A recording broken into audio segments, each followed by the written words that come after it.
جیسے ہی کوئی بچہ پیدا ہوتا ہے تو اسلام نے اس کے لیے ایک بڑا خوبصورت پیغام کا ذریعہ رکھا ہے کہ بچہ پیدا ہو تو اس کے کان میں اس کو بتا دیا جائے کہ اللہ رب العزت سب سے بڑا ہے اور اسی کے پاس ہی فلاح ہے اور اسی کے پاس ہی کامیابی ہے۔ اور پھر پیارے آقا علیہ الصلوۃ والسلام نے اس کو اپنی سنت بنا کے اتنا خوبصورت طریقے سے یہ پیغام دنیا کے سامنے رکھا ہے اور اس کو شریعت مطہرہ کا حصہ بنا دیا ہے۔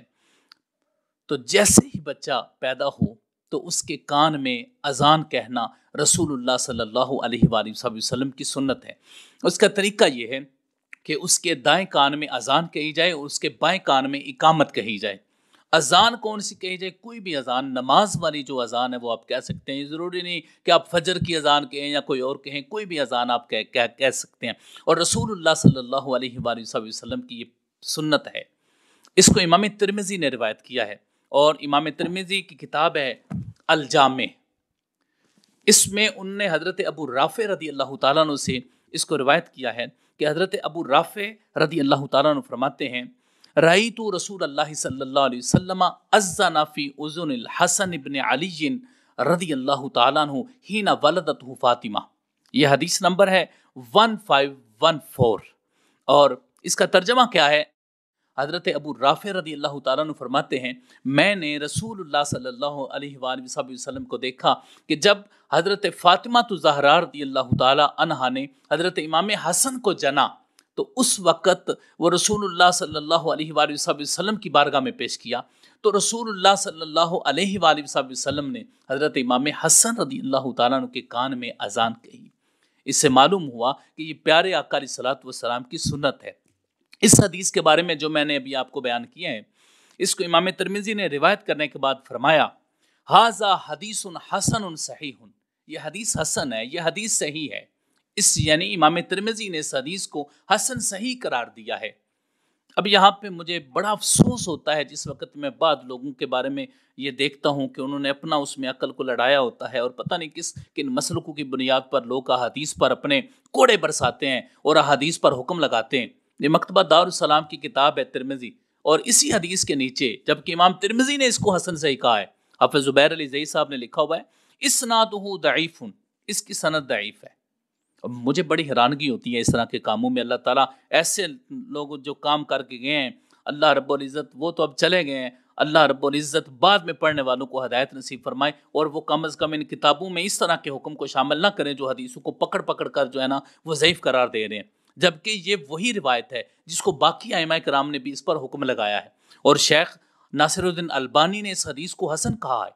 اور علامہ امام زین الدین عراقی نے اس کے بارے میں کیا فرمایا؟ فرمایا رواہ احمد و ابو داؤد و ترمذی و صححہ، اس کو امام احمد نے روایت کیا ہے، ترمذی ابو داؤد نے روایت کیا ہے اور اس کو صحیح قرار دیا ہے۔ اور دوسرا علامہ طبری نے اس کو اپنی کتاب ذخائر العقبہ میں کیا کہا؟ انہوں نے فرمایا رواہ ابو داؤد و ترمذی و صححہ، اس کو ابو داؤد اور ترمذی نے روایت کی اور اس کو صحیح قرار دیا ہے۔ اور اس کے علاوہ اسی حدیث کو امام احمد بن حنبل نے مسند میں روایت کیا ہے، امام بہقی نے اس کو سنن الکبریٰ میں روایت کیا ہے اور امام عبدالرزاق نے اس کو مصنف میں روایت کیا ہے۔ اتنے لوگوں نے اس کو روایت کیا اور اتنے ائمہ کرام نے اس کو صحیح قرار دیا ہے جس کی صحت میں کوئی کسی قسم کا شک و شبہ باقی نہیں رہ جاتا۔ لہٰذا یہ حدیث بالکل صحیح ہے اور ائمہ کرام نے اس حدیث کو صحیح قرار دیا ہے کہ رسول اللہ صلی اللہ علیہ وآلہ وسلم نے حضرت امام حسن رضی اللہ تعالیٰ عنہ کے کان میں اذان کہی تھی۔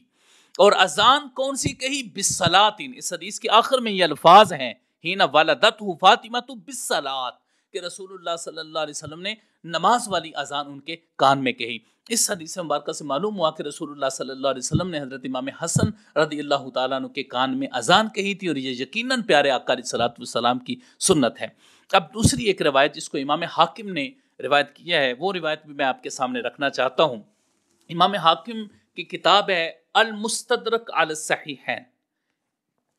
اس کتاب میں انہوں نے اس کتاب کی جلد نمبر 4 ہے اور دار المعرفہ بیروت کی یہ شائع ہوئی ہے اور اس کے صفحہ نمبر 175 پہ امام حاکم نے اس کو روایت کیا ہے کہ حضرت ابو رافع رضی اللہ تعالیٰ عنہ فرماتے ہیں رأیت رسول اللہ صلی اللہ علیہ وسلم اذن فی اذن الحسین حین ولدتہ فاطمہ رضی اللہ تعالی عنہا، فرماتے ہیں کہ میں نے خود رسول اللہ صلی اللہ علیہ وآلہ وسلم کو دیکھا کہ آپ صلی اللہ علیہ وآلہ وسلم نے حضرت امام حسین رضی اللہ تعالیٰ عنہ کے کان میں اذان کہی۔ اب یہاں پر جو اس کتاب میں میں نے پڑھا ہے، کتاب بھی میں نے آپ کو دکھا دی ہے، المستدرک کتاب ہے، اس کے اندر تو حضرت امام حسین رضی اللہ تعالیٰ عنہ کا ذکر ہے، اور اس کو روایت کرنے کے بعد امام حاکم کیا فرماتے ہیں، ھذا حدیث صحیح الاسناد ولم یخرجاؤ، بعد یخرجاؤ پڑھتے ہیں، دونوں کوئی ایک ہی مطلب ہے دونوں کا۔ فرمایا یہ حدیث، اس کی سند صحیح ہے، اور اس کو بخاری مسلم نے روایت نہیں کیا، لیکن اس کی سند کیا ہے، صحیح ہے۔ اور ان دونوں روایات سے معلوم ہوتا ہے کہ رسول اللہ صلی اللہ علیہ وسلم نے حضرت امام حسن رضی اللہ تعالیٰ عنہ اور حضرت امام حسین رضی اللہ تعالیٰ عنہ دونوں کے کان میں اذان کہی تھی۔ تو اس سے معلوم یہ ہوتا ہے کہ پیارے آقا علیہ الصلوۃ والسلام نے ان کے کان میں اذان کہی۔ اب رہی یہ بات کہ جو کان جس وقت بچے نے پیدا ہونا ہے، پیدا ہوا بچہ، اس وقت اس کے ایک کان میں اذان کہی جائے گی اور دوسرے کان میں اقامت کہی۔ ان دونوں روایات میں اقامت کا ذکر نہیں ہے، صرف اذان کا ذکر ہے کہ رسول اللہ صلی اللہ علیہ وسلم نے اذان کی۔ اب دوسری دو روایات میں آپ کے سامنے رکھنا چاہوں گا، جس کو امام بہقی نے روایت کیا ہے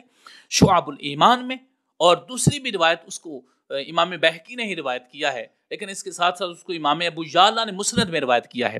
رسول اللہ صلی اللہ علیہ وسلم کے حوالے سے ہی اذن رسول اللہ صلی اللہ علیہ وسلم فی اذن الحسن ابن علی، رسول اللہ صلی اللہ علیہ وسلم نے حضرت امام حسن رضی اللہ تعالیٰ کے کان میں اذان کہی، اور کس دن، یوم ولدہ، جس دن حضرت امام حسن رضی اللہ تعالیٰ کی ولادت ہوئی، اذن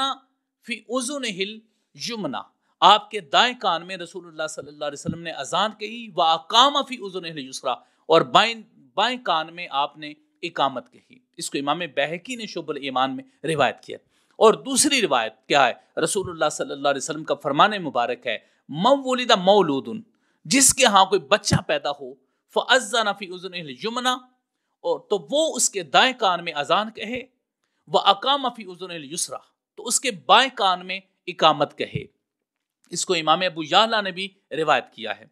اب یہ جو دونوں روایتیں ہیں، ان کے بارے میں میں آپ کو بتانا چاہتا ہوں کہ امام بہقی نے ان کے بارے میں کیا فرمایا، فرمایا فی ھذین الاسنادین ضعف، ان دونوں روایات میں ضعف ہے، یعنی دونوں روایات جو ہیں وہ ضعیف ہیں۔ انہوں نے ان دونوں سندوں کو، جو سندیں تھیں ان دونوں روایات کی، ان کو ضعیف قرار دیا ہے۔ اس حوالے سے اسی سے ملتی جلتی اور کئی ایسی اسانید موجود ہیں کہ اگر ان کو جمع کیا جائے تو پھر وہ درجہ حسن تک پہنچ جاتی ہیں اور حسن لغیری تک پہنچ جاتی ہیں۔ لیکن یہاں میں صرف ایک بات یہ کہنا چاہتا ہوں کہ اگر آپ یہ کہتے بھی ہیں کہ یہ حدیث ضعیف ہے، تو میرے خیال کے مطابق اور حضرت امام اعظم حنیفہ رحمۃ اللہ علیہ کے قول کے مطابق ضعیف حدیث کو کسی کی کیا سرائی سے زیادہ ترجیح ہوتی ہے۔ تو ضعیف حدیث جو ہوتی ہے، اگر اس پر بھی عمل کیا جائے تو وہ ہمارے اجتہاد یا کسی ایرے غیر نتو خیرے کے جو ایک سوچ ہے، فکر ہے، اس سے تو زیادہ بہتر ہے کہ ہم اس حدیث کا ذکر کر دیں، اور پھر ان کا ضعف جو ہے وہ بھی شدید نہیں ہے۔ اور ان چیزوں کو سامنے رکھتے ہوئے ائمہ کرام نے اس طریقے کو مستحب قرار دیا ہے۔ امام نووی رحمۃ اللہ علیہ نے اپنی کتاب الاذکار میں یہ فرمایا، یستحض ان یؤذن فی اذنہ الیمنی، مستحب یہ ہے کہ اس کے دائیں کان میں اذان کہی جائے، وَأَقَامَ فِي أُذُنِهِ الْيُسْرَىٰ، اور اس کے بائیں کان میں اقامت کہی جائے۔ اور اس کے علاوہ دیگر جتنے بھی ائمہ کرام ہیں، فقہاء کرام ہیں، اور بالخصوص احناف فقہاء کرام ہیں، انہوں نے یہی فرمایا ہے کہ اس کے دائیں کان میں اذان کہی جائے اور بائیں کان میں اقامت کہی جائے۔ اب اس سے معلوم ہوتا ہے کہ جس وقت بچہ پیدا ہوگا تو اس کے بعد اس کے دائیں کان میں اذان کہی جائے گی اور بائیں کان میں اقامت کہی جائے گی، اور اذان کوئی یہ نہیں ہے کہ کوئی فجر کی کوئی مخصوص، ایسا نہیں ہے۔ آپ جو اذان ہوتی ہے وہ اذان کہتے ہیں، باقی نمازوں والی بھی آپ کہہ سکتے ہیں اذان، اس میں کوئی حرج نہیں۔ اب یہ بات کہ اذان کون کون پڑھ سکتا ہے، تو یہ بات ذہن میں رکھیں کہ کوئی بھی آدمی، اس کے بچے کے والدین اذان پڑھ سکتے ہیں، ان کے جو بھائی ہیں وہ بھی اذان پڑھ سکتے ہیں، ان کے رشتہ دار اذان پڑھ سکتے ہیں، ائمہ مساجد پڑھ سکتے ہیں، نیک اور صالحین کو اگر بلا لیں ان سے پڑھوائیں وہ بھی پڑھ سکتے ہیں۔ اب رہی بات کہ کیا عورت بھی اذان پڑھ سکتی ہے، تو یہ بات ذہن میں رکھیں، چونکہ اس وقت اذان آہستہ آواز سے پڑھی جاتی ہے، اور وہاں پر کوئی غیر محرم موجود نہ ہو، ذی محرم ہو یا خواتین وہاں پر موجود ہوں، تو آہستہ آواز سے عورت بھی اذان پڑھ سکتی ہے، اور وہ آہستہ آواز سے اس کی دائیں جانب میں اذان پڑھے گی اور بائیں جانب میں اقامت پڑھے گی۔ اب اگر کوئی یہ کہے جی عورت کیسے پڑھ سکتی ہے، تو یہ بات ذہن میں رکھنا کہ عورت کے لیے جائز ہے، نجائز کی کوئی صورت نہیں ہے، کوئی ایسی حدیث، کوئی ایسی روایت موجود نہیں ہے کہ عورت آہستہ آواز میں اپنے ذی محرم میں بیٹھ کر جو ہے وہ بچے کے کان میں اذان نہیں پڑھ سکتی، ایسی کوئی بات نہیں ہے۔ لہٰذا یہ بات ذہن میں رکھیں کہ پیارے آقا علیہ الصلوۃ والسلام نے جو طریقہ کار بیان فرمایا ہے، یا خود آقا علیہ الصلوۃ والسلام نے وہ کیا، وہ یہی ہے کہ جیسے ہی بچہ اس دنیا میں آئے تو اس کے کان میں اذان کہہ دی جائے اور اس میں تاخیر نہ کی جائے، اور یہ پیارے آقا علیہ الصلوۃ والسلام کی سنت مبارکہ ہے۔